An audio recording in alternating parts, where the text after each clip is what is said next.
किसान भाइयों नमस्कार, मैं विपिन सिंह आप सभी भाइयों का आपके अपने चैनल इंडियन फार्मिंग ज्ञान में एक बार फिर से स्वागत करता हूं। किसान भाइयों, पिछले वर्ष यानी 2022 में धान की फसल में एक समस्या देखने को मिली कि फसल में कुछ पौधे छोटे यानी बौने रह गए थे। बौने पौधों की संख्या 5 से लेकर 20% तक पूरी फसल अवधि में देखे गए।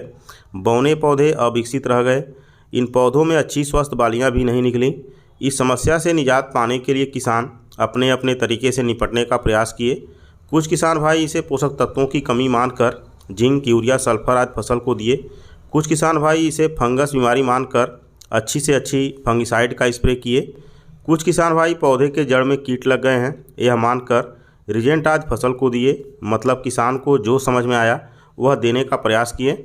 लेकिन काफ़ी कुछ दवाइयाँ, पोषक तत्व या कीटनाशक देने के बावजूद भी फसल से बौनेपन की समस्या समाप्त नहीं हुई। यह समस्या धान की फसल में 30 से 35 दिन की फसल होने पर दिखने लगी। वैज्ञानिक शोध में यह बात सामने आई कि यह समस्या फीजी वायरस के वजह से पौधों में आई थी।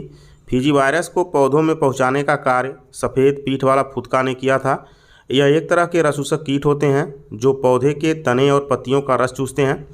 यह वायरस एक पौधे से दूसरे पौधे में खुद नहीं पहुंचते हैं, बल्कि इस कीट के द्वारा ही एक पौधे से दूसरे पौधे में फीजी वायरस को पहुंचाया जाता है।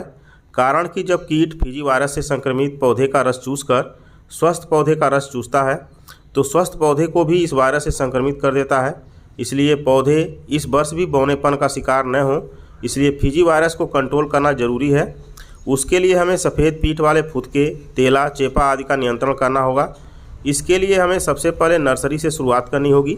नर्सरी उखाड़ने से पहले नर्सरी को अच्छी तरह से चेक कर लें कि नर्सरी में किसी भी तरह के तेला, चेपा आदि कीट का अटैक तो नहीं है। यदि है तो इनके नियंत्रण के लिए ओसिन या चेस दवा का स्प्रे नर्सरी उखाड़ने के 2 से 3 दिन पहले ज़रूर कर दें। ऐसा करने से इन कीटों का नियंत्रण हो जाएगा, जिससे रोपाई के बाद भी पौधे में इस दवा का असर रहेगा और पौधे वायरस से संक्रमित नहीं होंगे।